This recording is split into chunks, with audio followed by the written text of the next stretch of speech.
So hello and welcome again to my channel. आज का हमारा टॉपिक है सिटीजनशिप। बहुत ही ज़्यादा इंपॉर्टेंट टॉपिक ये भी है। क्विकली स्टार्ट करेंगे, बट स्टार्ट करने से पहले कुछ चीज़ें समझ लेंगे। सो एक स्टेट को स्टेट होने के लिए सबसे इंपॉर्टेंट क्या चीज़ है? सो स्टेट को स्टेट होने के लिए सबसे पहले टेरिटरी चाहिए। तो टेरिटरी हमने आर्टिकल 1 to 4 में देख लिया। 1 में नेचर देख लिया टेरिटरी का कैसा होने वाला है। 2 में देख लिया कि एक्वायर कैसे करेंगे बाहर की चीज़ें। 3 में देख लिया कि इंटरनल री एडजस्टमेंट कैसे करेंगे। और 4 में देख लिया कि ये आर्टिकल 368 के परव्यू से बाहर क्या क्या चीज़ें हैं। उसके बाद की बात आती है कि वहाँ रहने वाले लोग, पीपल।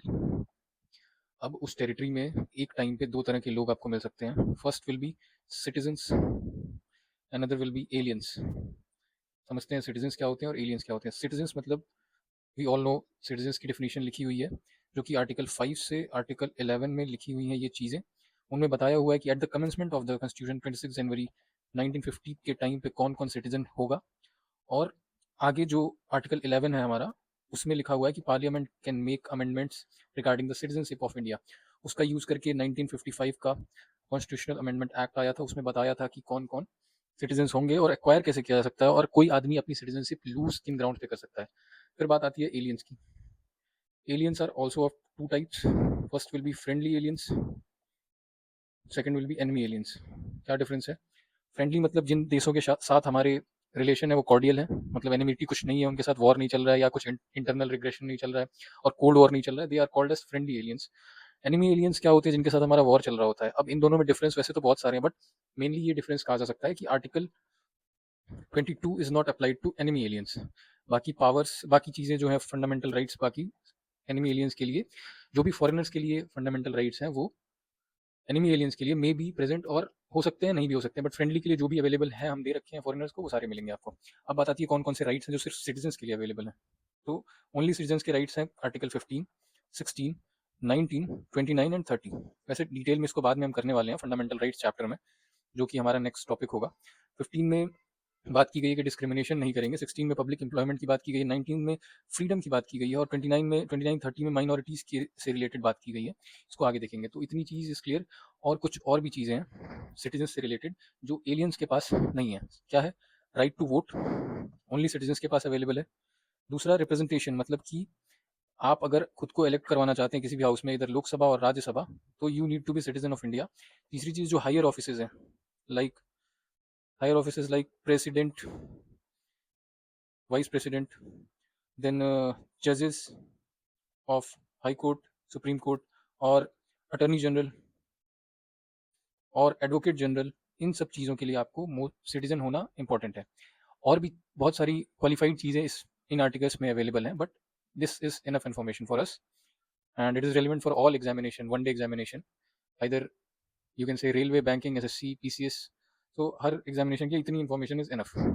आगे बढ़ते हैं, अब अपने मेन टॉपिक पे आते हैं, आर्टिकल्स पे स्टार्ट करेंगे। तो ये आर्टिकल्स मेनली लिखे गए हैं eight the commencement of constitution, that is 26 जनवरी 1950 के टाइम पे कौन कौन इंडिया का सिटीजन होने वाला था। वो चीज़ें आर्टिकल 5 से 11 में लिखी हुई हैं, बट 11 में एक लूप होल था, लूप होल छोड़ दिया गया था। Not loop hole, it is just a mechanism कि इन फ्यूचर अगर कुछ अमेंडमेंट करना हो तो आप आर्टिकल 11 का यूज़ करके कर सकते हैं, जो कि किया जस्ट 1955 में।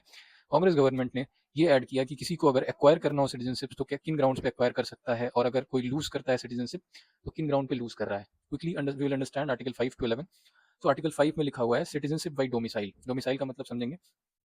A person shall be a citizen of India at the commencement of the constitution. इस डेट को वो सिटीजन तब होगा जब इस डोमिसाइल इन इंडिया, इंडिया में रह रहा हो इंडिया, और इसमें से इन तीनों में से एक कोई क्वालिफिकेशन, मतलब एक चीज़ के लिए क्वालिफाइड हो। या तो वो खुद बॉर्न इन इंडिया हो, या फिर उसके either of those whose parents was born in India. Parents में से कोई एक भी होगा तो चलेगा, दोनों हो तो भी चलेगा, बट आइदर कोई एक भी हो तो चलेगा। Who has been ordinary resident in India for not less than 5 years immediately before 26 January 1950। So 26 जनवरी 1950 के 5 साल, मतलब उसको रेसिडेंट, जैसे 1945 से लेकर 1950 तक उसको रेसिडेंट होना कंपलसरी। अगर ये भी एक कोई उसके पास है qualification, so he will be qualified to be a citizen of India. Article 5 यहीं तक है। आर्टिकल 6 में बात की गई है जो पाकिस्तान की टेरिटरी थी, जब डिवीजन हो गया आफ्टर 3 जून, जो हमारा इंडियन इंडिपेंडेंस एक्ट आया था, उसमें बता दिया गया था कि दो डोमिनियन में टूटेगा हमारा कौन सा, ब्रिटिश इंडिया। तो उसके बाद जो लोग पाकिस्तान में थे उनको ये छूट दी गई थी कि वो इंडिया में आ सकते हैं या इंडिया वाले पाकिस्तान जा सकते हैं। सो जो लोग 19 जुलाई 1948 के पहले आ गए थे वो सिटीजन्स होंगे, shall be citizen if he migrated from Pakistan to India before 19 July 1948। इस डेट के पहले अगर आ गए हैं तो वो इंडिया के सिटीजन हैं, एंड आइदर हिमसेल्फ और आइदर ऑफ हिज पेरेंट्स और any of his grand parent was born in undivided India. उस डेट को आ तो गए हैं, बट इस जो ब्रिटिश इंडिया की पूरी टेरिटरी थी जिसको हमने 3 पार्ट में तोड़ा दरअसल, एक बना हमारा वेस्ट पाकिस्तान, एक ईस्ट पाकिस्तान और एक इंडिया। सो इस टेरिटरी में उसके आइदर पेरेंट्स, कोई भी एक पेरेंट या ग्रैंड पेरेंट्स, इनमें से कोई भी अगर सिटीजन रहा होगा या बॉर्न हुआ होगा इस अनडिवाइडेड इंडिया में, तो ही वो माना जाएगा, प्रोवाइडेड दैट कि वो इसके पहले माइग्रेट किया हो इंडिया में। दूसरी कंडीशन क्या थी कि अगर इस डेट के बाद आया है वो, अगर तो shall be citizen if he migrated from Pakistan to India on or after 19 July 1948 but before 26 जनवरी 1950। मतलब 19 जुलाई से लेके 26 जनवरी 1950 तक के बीच में अगर कोई आया होगा इंडिया में तो, और वो रजिस्टर किया गया होगा बाय द प्रिस्क्राइब्ड अथॉरिटी, एक अथॉरिटी बनाई गई थी सिटीजनशिप के लिए भी, और 6 मंथ तक वो इंडिया में रहा हो अपने रजिस्ट्रेशन डेट और जब जिस दिन अप्लाई किया होगा उसके पिछले 6 मंथ वो इंडिया में रहा होगा, तो उसको मान लिया जाएगा सिटीजन ऑफ इंडिया। ओके, अब आर्टिकल 7 की बात करते हैं। अगर कोई आदमी 1 मार्च 1947 के बाद अगर वो पाकिस्तान चला गया था बट वो अभी इंडिया में आना चाहता है तो उसको एक मतलब permit, under a permit of resettlement, उसको मतलब एक और मौका दिया जाता है परमानेंट रिटर्न का इंडिया में। So he shall become a citizen of India in accordance with the provision of article 6। इस प्रोविजन के तहत उसको देखा जाएगा अगर वो 1 मार्च 1947 के बाद माइग्रेट हुआ है पाकिस्तान में। अगर उसके पहले हुआ है तो ये क्लॉज लगेगा, बट यहाँ एक डेट है, मतलब 1 मार्च 1947, इसके पहले अगर देखेंगे तो ये एक और क्वालिफिकेशन यहाँ आ जाती है, ये आफ्टर मतलब कि एक पीरियड है 1 मार्च 1947 और एक पीरियड है 19 July 1948।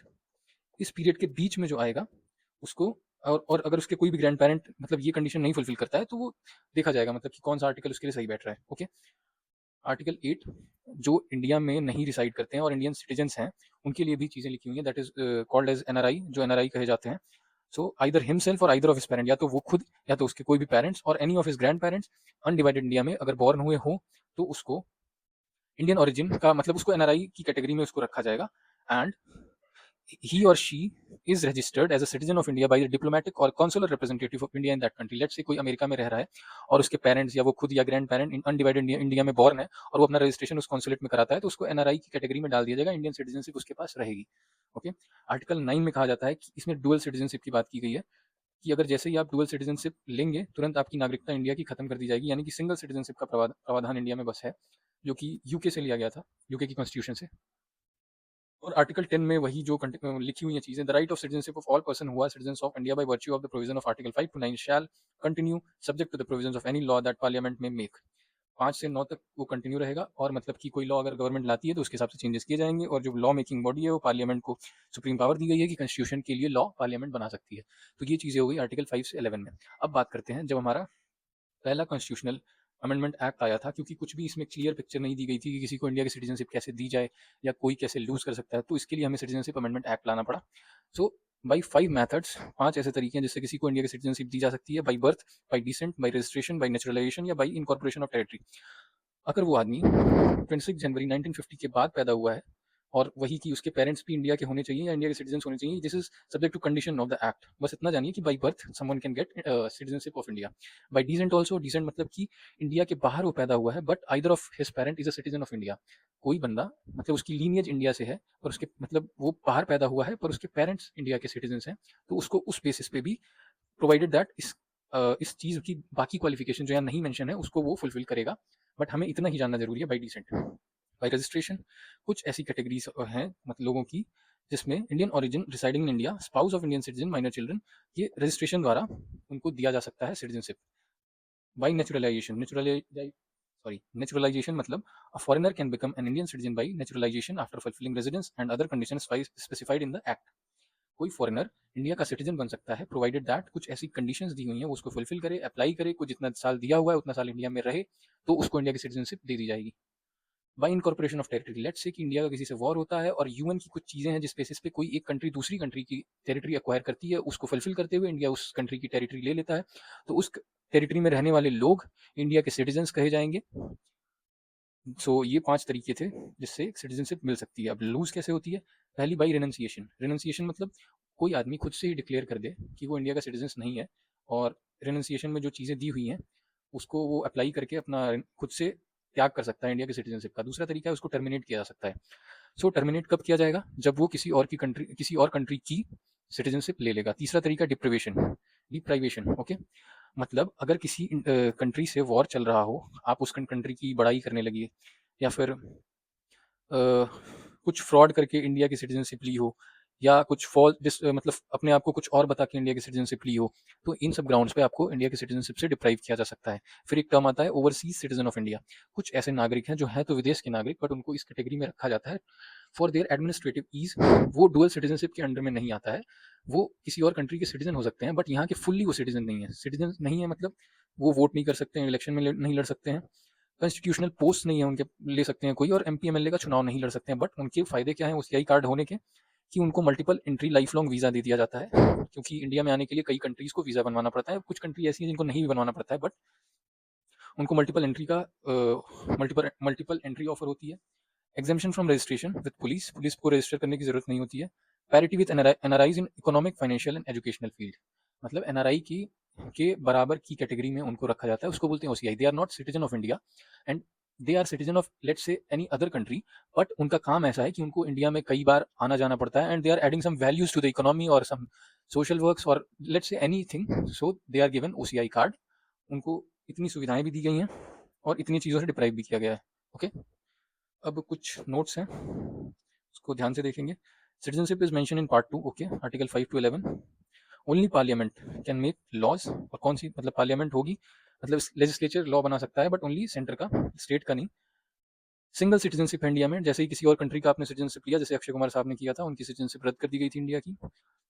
Fundamental rights are available to both citizen and non citizen, okay, we all know that. मैंने बताया आपको कौन कौन से 15, 16, 19, 29, 30 ये ऐसे राइट्स हैं जो सिर्फ सिटीजन को हैं, बाकी सारे अवेलेबल हैं फॉरेनर्स को भी। बट जो उसमें फॉरेनर्स जो एलियंस कहे जाते हैं, फॉरेनर्स को एलियंस कहते हैं, उसमें जो एनिमी एलियंस हैं उनको 22 का राइट नहीं है। Constitutional amendment act 2019, amendment the citizenship act 1955, आगे देखेंगे अभी 2019 क्योंकि इंपॉर्टेंट है वो। 528 deal with citizenship at the commencement of the constitution. Article 9 is based on the principle of single allegiance to the state. जैसे अमेरिका में क्या है कि उनको स्टेट की भी सिटीजनशिप लेनी पड़ती है और फिर एक सेंटर की भी लेनी पड़ती है, बट इंडिया में ऐसा नहीं है, क्योंकि we all know that India is a union of state, not a federation of states. यहाँ पे एडमिनिस्ट्रेशन की ईज की वजह से हमने स्टेट्स बनाए हैं, ना कि और किसी रीजन से। सो इसलिए सिंगल एलिजेंस जरूरी है, नॉट लाइक अमेरिका, ओके। अब समझेंगे CA 2019 कॉन्स्टिट्यूशनल अमेंडमेंट एक्ट, जिसको लेके बहुत ही हो हल्ला भी हुआ था और बहुत ही ज़्यादा प्रेस भी किया गया था मोदी जी को। 2 पार्ट में इंडिया डिवाइड हो गया था, जानते हैं। सो 2019 में आया था, 1955 के एक्ट को अमेंड किया था पार्लियामेंट, दिसंबर 2019 में पास किया था। इसमें क्या कहा गया था कि हिंदू, सिख्स, बुद्धिस्ट, जैन्स और पारसीज, मुस्लिम नहीं इंक्लूड है। किन किन देशों के? अफगानिस्तान, बांग्लादेश और पाकिस्तान। इनके जो सिटीजन हैं अगर वो चाहें तो इंडिया में आ सकते हैं और उनको इलीगल माइग्रेंट्स नहीं कहा जाएगा, प्रोवाइडेड दैट कि जो इंडिया में 31 दिसंबर 2014 के पहले आ गए हों और उनकी नेचुरलाइजेशन पीरियड जो कि 11 ईयर्स है उसको घटा के 5 ईयर्स कर दिया गया है उनको इंडिया का सिटीजनशिप देने के लिए। ये जो नेचुरलाइजेशन मैंने बताया था कि बाई प्रोसेस अगर आप आते हैं तो आपको कुछ साल इंडिया में रहना पड़ेगा पहले, जो कि पहले 11 ईयर था, अब उसको चेंज करके 5 कर दिया गया to these people only, Hindu, Sikhs, Buddhist, Jains, Parsis of these 3 countries only, हर कंट्री के नहीं, ओनली अफगानिस्तान, बांग्लादेश और पाकिस्तान के। और उनको इलीगल माइग्रेंट्स नहीं कहा जाएगा। पर ये जो CAA 2019 है वो किन पे नहीं लागू होगा? सबसे पहले तो 6 शेड्यूल्स के, जो कि है असम, त्रिपुरा, मिजोरम और मेघालय, इनके एरियाज में नहीं लागू होगा। और कुछ एरियाज ऐसे भी हैं इंडिया में जिनमें जाने के लिए हमें इनर लाइन परमिट लेनी पड़ती है, उन एरियाज में भी नहीं लागू होगा। क्यों? क्योंकि वहाँ मोस्टली ट्राइबल्स रहते हैं। So this provision is not applied for these 6 schedules and ILPs. Parliament's power to make citizenship laws comes from Article 11. We all know that. Okay.